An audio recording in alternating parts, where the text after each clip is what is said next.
Feminismo, sí. Pero, ¿el de siempre? ¿Hay otras maneras de conocer la actualidad y buscar respuestas a las dudas que tenemos? Nosotras pensamos que sí, y queremos que te sumes a esta conversación de No las típicas feministas.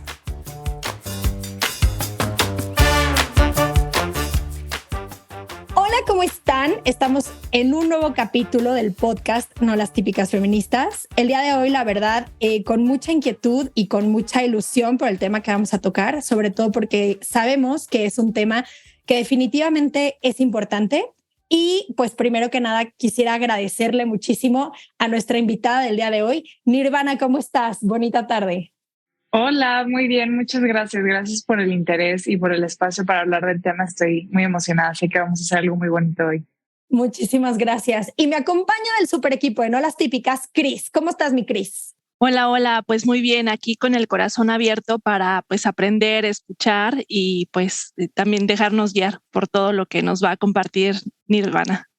Perfecto. Bueno, pues como pudieron ver el título, hoy queremos hablar sobre las mujeres y las adicciones, porque sabemos que es una enfermedad, un trastorno crónico que suele llegar y que suele estar presente en la vida de muchas familias, pero no siempre se habla del tema y mucho menos, o por lo menos eso es lo que creemos, ya nos dirás tú qué opinas, Nirvana, pero por lo menos en el tema de las mujeres suele ser todavía más un tabú. Entonces, pues bueno, por eso quisimos invitar a Nirvana a que platicara un poquito con nosotras sobre este tema. Nirvana, nos gustaría que nos platicaras un poquito sobre ti, sobre quién eres, un poquito a dónde te ha llevado esta realidad y pues bueno, para que la gente te conozca un poquito. Gracias, pues muchas gracias. Yo soy Nirvana Hank Amaya, luego se les olvida mi tercer apellido, digo mi segundo apellido. Tengo 23 años, soy de Tijuana, me crié yo allá. Hace un año y medio me mudé a la Ciudad de México más o menos a perseguir mi sueño más grande en la vida, que es el salto ecuestre. Es mi pasión mucho más grande en la vida. Y bueno, hace unos días atrás llegué a entender que padecía una enfermedad. No lo entendí en su plenitud en el principio, pero sabía que tenía un problema con el alcohol. Llegué a entender que es un alcoholismo, una enfermedad más. Y hace como un año empecé a compartir videos en mis redes sociales y la verdad todo ha cambiado desde entonces.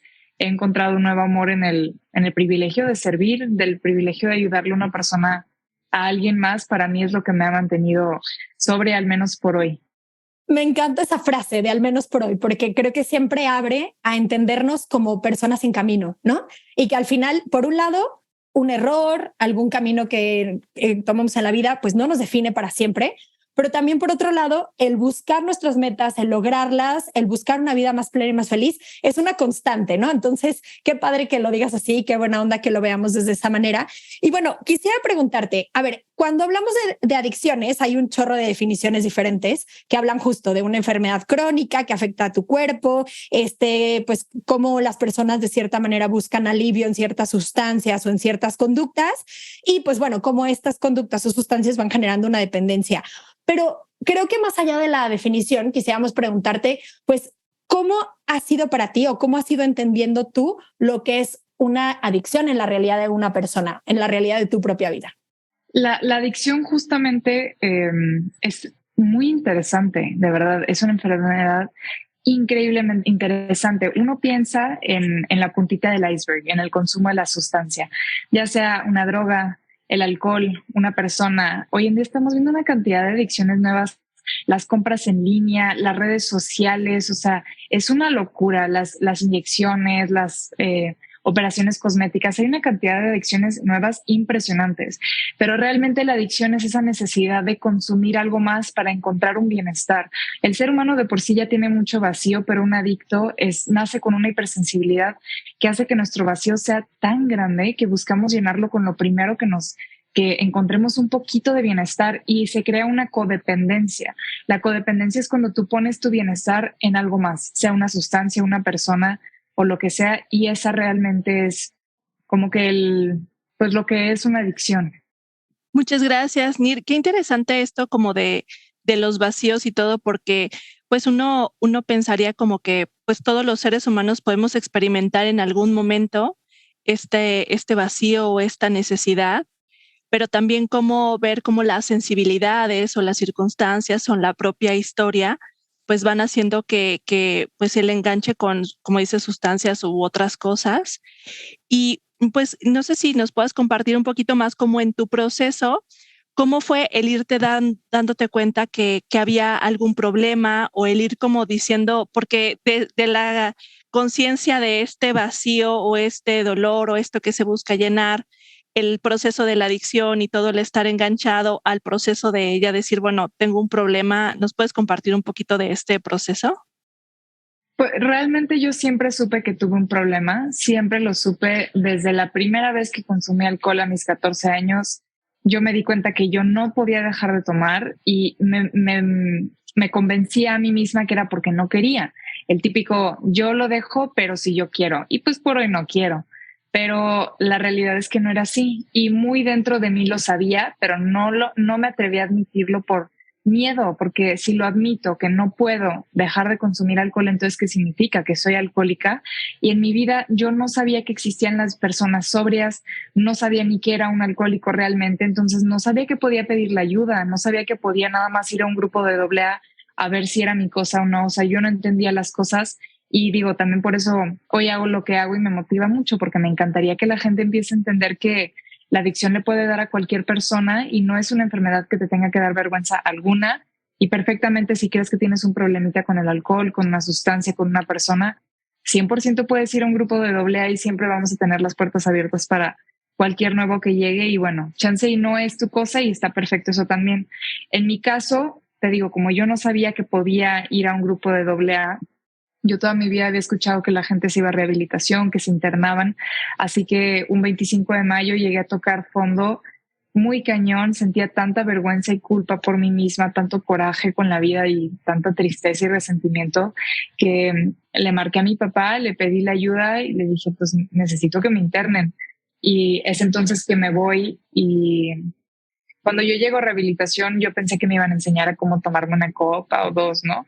No tenía ni la menor idea que iba a empezar una vida en sobriedad, pero para mí ha sido una bendición. O sea, mi vida hoy en día es un milagro y la verdad que todo se lo debo a AA. Muchísimas gracias por compartir. Y aquí, spoiler alert, por favor, vayan después de escuchar este capítulo a seguir las redes de Nirvana, que les vamos a dejar en la parte de la descripción, porque la verdad me ha llamado muchísimo la atención y te agradezco mucho, Nirvana, como la sencillez y la sinceridad y como la confianza con la que compartes tu historia, porque creo que definitivamente ha sido un proceso, pero también estoy segura que habrá muchos jóvenes y personas en general que el escuchar tu testimonio también les ayude a darse cuenta de que, a ver, la vulnerabilidad es una de las cosas que compartimos todos los seres humanos, ¿no? Cada quien tiene Exacto. su forma de vulnerabilidad, pero no podemos negarla. Y gracias porque creo que también pues estás siendo muy valiente, pero definitivamente estás tocando pues muchas vidas y bueno, sí, vayan a seguir sus redes. Pero bueno, un poquito para seguir, gracias a ti, un poquito para seguir esta línea, quisiera preguntarte si hay como ciertos detonadores en concreto que mueven a una persona a alguna adicción. Tú hablabas, por ejemplo, de vacíos, pero no sé si hay algunos detonadores como muy específicos y si hay algunos que afecten más a mujeres que a hombres. Hay una gran característica dentro de todos los adictos y esa es la hipersensibilidad. Somos personas altamente sensibles, que es, o sea, a base de bastantes genes, de hecho, dentro del ser humano que nos provocan que nazcamos de esta manera. No es culpa de nadie, no es porque nuestros papás no nos quisieron, no es porque nos hicieron falta oportunidades, o sea, simplemente nacimos de una manera distinta y no tiene nada de malo, pero nosotros sí necesitamos un poco más de apoyo para entender nuestras emociones. O sea, mucha gente normal puede seguir por su vida pues normal, sintiendo como una persona normal. La verdad, ahí sí no te puedo decir mucho de eso. Pero nosotros los adictos, los hipersensibles, necesitamos ayuda para que nos digan, ok, estás sintiendo esto se llama envidia, esto se llama ira, esto es resentimiento. ¿Y qué haces con eso, no? Y necesitamos esa ayuda como que, pues para entender nuestras emociones. Y en tanto a hombres y mujeres, súper curioso, al menos en mi caso yo pensaba que el alcohólico, pensaba en un alcohólico y pensaba en un hombre, ¿no? Esa era mi percepción. Y muy interesante, hay muchas más mujeres alcohólicas que hombres alcohólicos. Claro es que hay muchas más mujeres en el mundo que hombres, primero que nada, pero muy interesante. También las mujeres vivimos una vida de mucha represión. No tenemos la misma libertad laboral, sexual, emocional que los hombres. Hasta entre las mismas amistades no es la misma una amistad entre dos mujeres que entre dos hombres. Esto lleva a la mujer a mucha represión. Y por un lado, por otro, los hombres son característicos de ir a tomar a la cantina, ir a tomar con los amigos, que la carne asada, que en el ámbito laboral. Y la mujer es de tomar en casa, esperar a que llegue pues el esposo, la esposa, y tomar en casa el típico vinito cuando estás cocinando la cena y le echas un poquito a la pasta, ¿por qué no? O sea, la mujer es una bebedora mucho más solitaria y por eso mucha gente no se percata del alcoholismo dentro de las mujeres. Yo tengo muchas compañeras que vivieron muchos años casadas con hijos, o sea, amas de casa, y aún así su familia no se percataba de su enfermedad porque tomaba sola, al igual que yo. Sí, eso como en esta idea de cómo alrededor de el alcohol, pues se construyen también muchos mitos, ideas, prácticas, pues que van haciendo que esto no sé si decir como encubrir o se haga invisible, ¿no? A los ojos de muchas personas. También pienso a veces como estas cargas que hay en el alcohol como aceptación, el alcohol como algo que te hace divertido, como todas estas partes culturales que se le van poniendo. Y por otro lado también la carga de el que no bebe, pues es el aburrido o el que no se quiere divertir, o también como existe esta presión. Y tú, como en tu experiencia, tanto como en este proceso de las adicciones, como en este proceso que has llevado de recuperación, ¿cómo has experimentado pues estos mitos o estas cargas o estos como tabús que hay en torno al consumo o no consumo también del alcohol? En un principio me pegó muy fuerte porque yo tenía estos ideales muy específicos del alcohólico. El alcohólico es el que no tiene nada en su vida, el alcohólico es alguien, yo tenía esa percepción de que el adicto que se está drogando en la calle es porque él quiere, porque él escogió su destino, porque es su culpa. Yo no sabía que la adicción es una enfermedad emocional, física, mental y espiritual. Es una enfermedad hasta genética, no tenía ni la menor idea.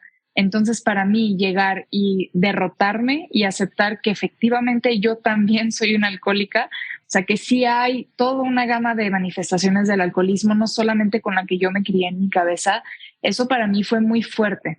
Yo quería entender que tenía un problemita con el alcohol, pero no quería aceptar que era un alcoholismo. Entonces, al principio esa derrota me costó mucho tiempo, me tardó mucho tiempo de terapia, pero bueno, al menos por hoy lo he logrado y yo he encontrado mucho bienestar en eso. También cuando voy saliendo de rehabilitación, para mí era muy vergonzoso admitirle a mis familiares, a mis amigos que había efectivamente estado en rehabilitación, que ahora vivo una vida sobria, que ahora voy a a mis juntas de AA. O sea, ahora, por ejemplo, mis fines de semana prefiero pasarlos haciendo servicio y levantándome temprano para mis juntas de AA que ir de antro. O sea, ese cambio de vida para mí fue muy drástico y al principio no sabía cómo compartirlo con mis seres cercanos, pero bueno, al menos en mi caso, con la aceptación propia vino la aceptación de los demás y pues ha sido un proceso muy bonito por esa parte. Nir, ¿y crees que se sigue viendo distinto, por así decirlo? Digo, a ver, ya nos hablaste de esta realidad de que la mujer es más una bebedora y como solitaria que social, ¿no? Pero ¿crees que en el mundo, con esta misma línea de los tabús, se sigue viendo distinto el problema del alcoholismo en hombres y mujeres? Por ejemplo, yo me pongo a pensar, tristemente creo que seguimos viviendo en una sociedad machista hasta cierto punto, ¿no? Y que en algunos ambientes el hombre alcohólico es como bien visto hasta cierto punto, ¿no? O como que, ay, no, hombre, pues se le pasaron las copas, pero no pasa nada. Y creo que puede haber ciertos matices o ciertas, pues hasta críticas más duras hacia la mujer. No sé si, por ejemplo, con tus compañeras o en tu propia experiencia, has podido identificar también esto. Definitivamente, esto es, o sea, un hecho. Yo creo que para empezar a que a la mujer se le acepte igual alcohólica como al hombre alcohólico y aceptar también no solo el alcoholismo, pero como mencionabas, a las personas que, o sea, cuando a una mujer se le pasan las copas o cuando a un hombre, obviamente a la mujer se le señala, se le burla, o sea, hasta te sientes avergonzado por ella, ¿no? Y yo creo que esto amerita un cambio de cultura y de mucha educación, y creo mucho en este futuro. Sé que, al menos en mi caso, que México sigue siendo un país bastante machista, pero no significa que no hemos progresado. Definitivamente, vete a ver hace 10 años y las cosas han cambiado mucho.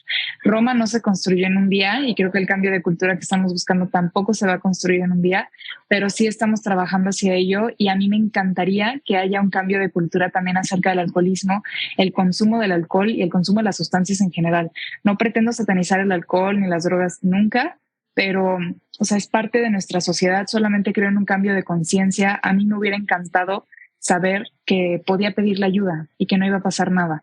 Y eso me encanta transmitir a la gente, que si tú crees que tienes un problema no tienes que sentir vergüenza, sino que puedes pedirle ayuda perfectamente y se te va a brindar y la vas a encontrar.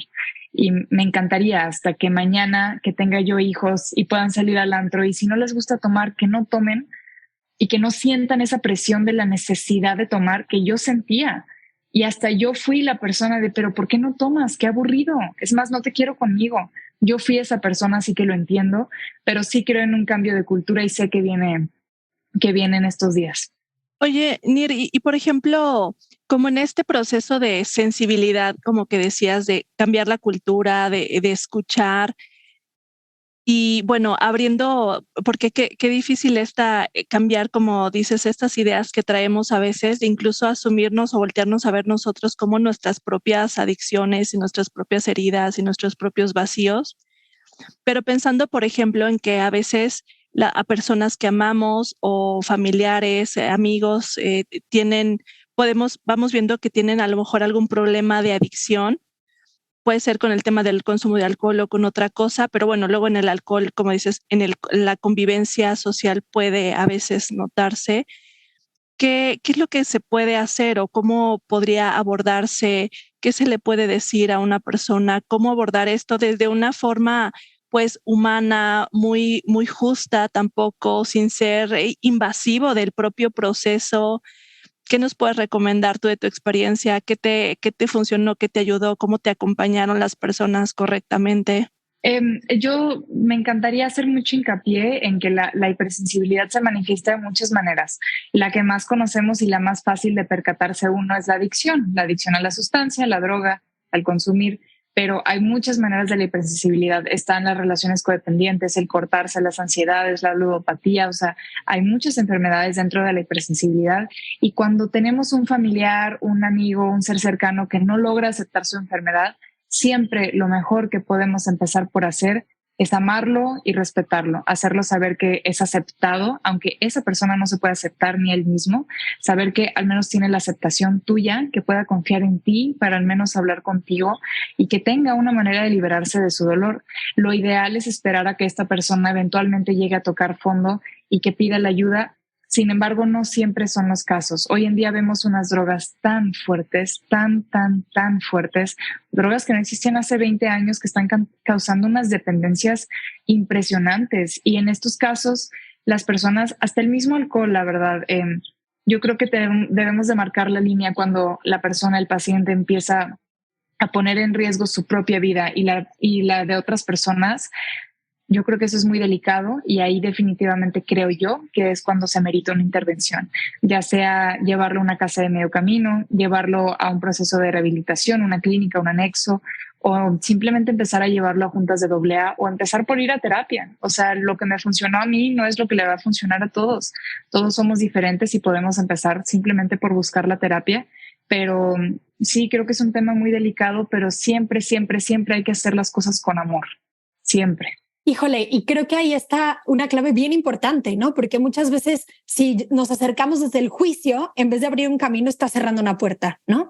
Sí. Entonces, qué padre que hables pues de eso. Y en esta misma línea te quisiera preguntar, Nir, si ubicas algunas claves importantes de prevención, tanto en la sociedad como específicamente en la familia, que pudieran, pues sí, servirles a algunas personas que nos están escuchando, tanto chavos como pues sí, sus papás, ¿no? Fíjate, la hipersensibilidad que les mencionaba antes es una enfermedad de percepción también, que provoca que un hipersensible distorsiona la realidad. El otro día escuché esta historia que es la definición perfecta de la hipersensibilidad. Dos hermanos están jugando fútbol y adentro de la casa rompen un vidrio. El papá llega, se enoja y lo regaña. El niño piensa, híjole, se enojó mi papá. El hipersensible piensa, mi papá no me quiere. Son las mismas circunstancias, pero dos sentimientos completamente diferentes. Esa distorsión de la hipersensibilidad, la verdad, no la podemos evitar, pero lo mejor que podemos hacer siempre es enseñarle a nuestros niños que está perfectamente normal sentir y que se vale expresar nuestras emociones y que es fundamental. Yo sé que mis papás a mí me quisieron criar como la fuerte y yo escuchaba mucho, los niños no lloran y todas esas cosas a mí me llevaron a reprimir mis emociones, pero mis papás nada más estaban queriendo, pues, que yo fuera fuerte, ¿no? Y se los agradezco muchísimo, pero yo sé que eso al menos sí lo haría diferente yo con mis hijos para que sepan que es completamente normal sentir y es necesario expulsarlo. Creo que eso es trascendental. Mi Cris, tú que eres psicóloga, ¿qué nos podrías platicar o cómo podríamos entender un poquito más a fondo esta hipersensibilidad? Sí, pues de manera como muy resumida, en los últimos años, o sea, se ha estudiado mucho el impacto de tanto los factores internos, o sea, las experiencias que yo vivo, en la relación con el entorno. Y entonces en esta relación con el entorno, muchas teorías han ido planteando, o sea, desde la comprensión también, no solo desde lo psicológico, sino desde lo corporal, como hay rasgos o personas que tienen lo que le llaman una mayor sensibilidad, pero no solamente como sensible a las emociones, sino como una sensibilidad, podríamos decir, exacerbada o aumentada, podríamos decirlo como si fuera una capacidad aumentada para detectar o percibir muchas cuestiones, por ejemplo, sensoriales, emotivas, como si fuera una especie de apertura de donde recibo demasiados estímulos al mismo tiempo. Y entonces esto conlleva en que es más difícil de procesar porque nuestras capacidades son limitadas. Entonces, en esta hipersensibilidad, pues algunos hablan como ya un rasgo, por ejemplo, que puede ser como respuesta del trauma, unos hablan como que puede ser respuesta de una manera de sobrevivir, aumentamos nuestras capacidades para estar alerta, poder procesar muchísimo cuando nos sentimos en peligro, porque es cierto que cuando nos sentimos en peligro, aumentamos nuestras capacidades, llevamos nuestro cuerpo a un nivel como de mucho esfuerzo. Claro que eso implica un desgaste y un proceso, digamos, de desequilibrio. Otros hablan que tiene que ver más como un rasgo, como rasgos, por ejemplo, de las personas que pueden ser, pues, es como tu personalidad es más sensible o más propensa a este hiperrecepción e hiperprocesamiento. Pero digamos que es así como se explica un poco esto, o sea, esta capacidad aumentada, ya sea por condiciones que trae la persona o por condiciones del ambiente o de la sobrevivencia al trauma, y que implica un sobreesfuerzo siempre, o sea, porque procesar mucho implica mucho, recibir mucho implica procesar mucho, tener que trabajar mucho, y entonces eso hace que se generen efectos en el cuerpo, en las enfermedades, en la mente, en la espiritualidad por esta hiperrecepción e hiperprocesamiento.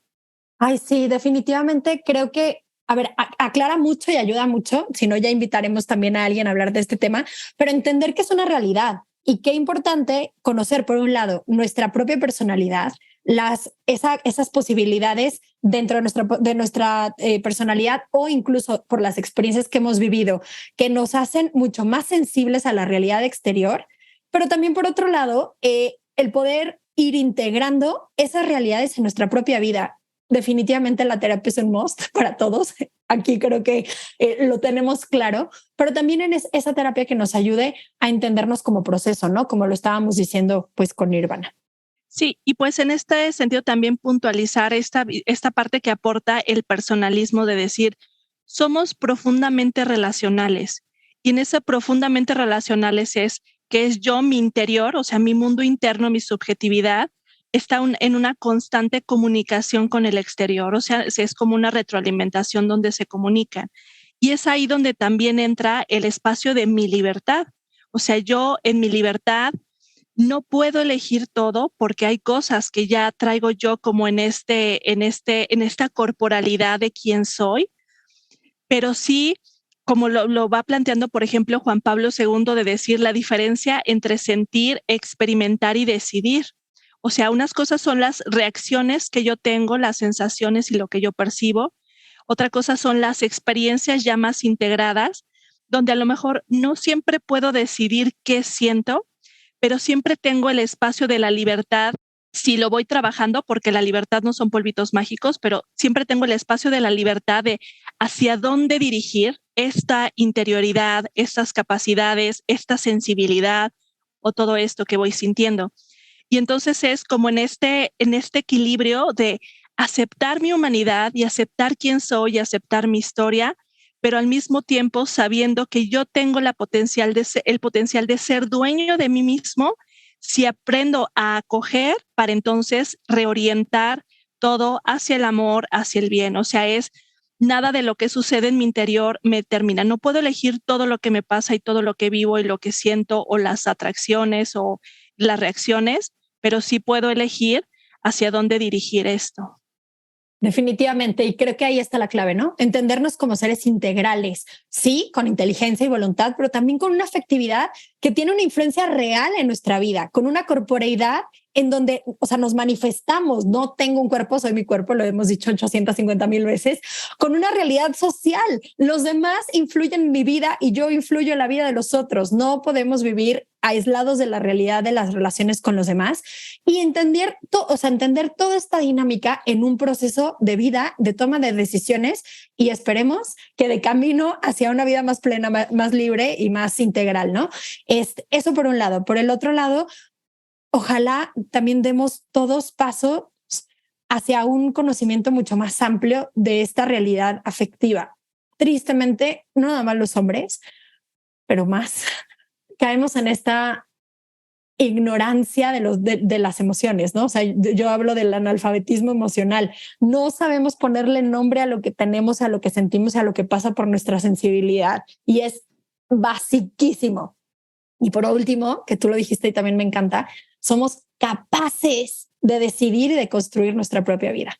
Muchísimas gracias, mi Cris, por aclaración. Y bueno, solamente quiero como también poner esto como una pregunta para abrir.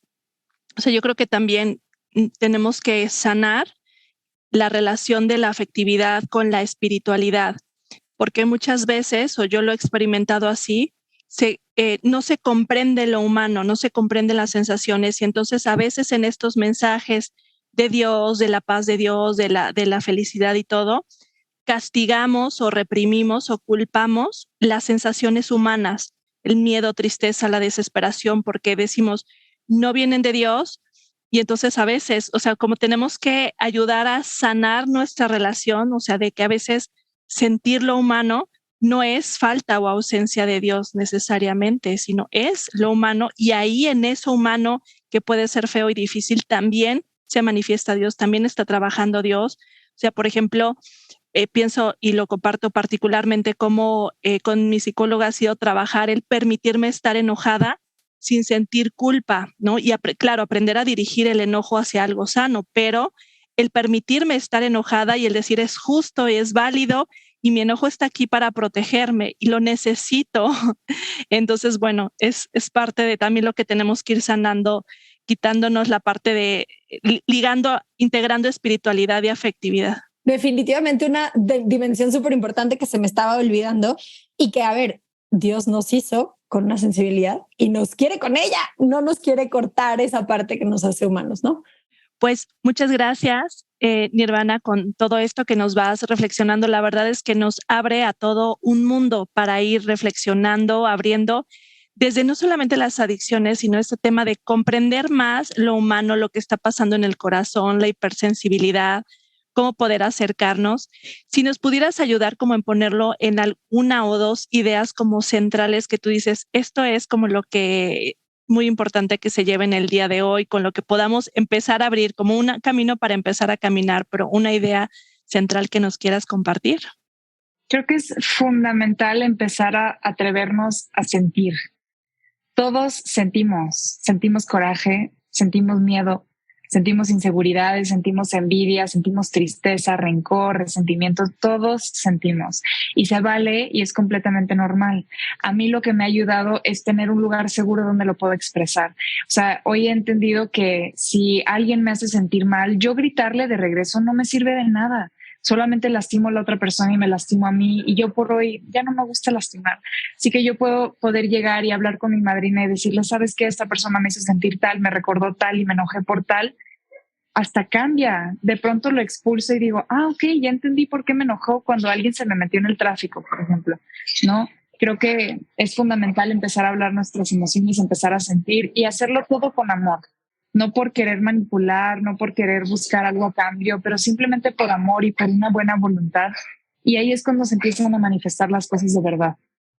Es algo bien bonito y si tienes ganas de decirlo, no te quedes con las ganas, atrévete.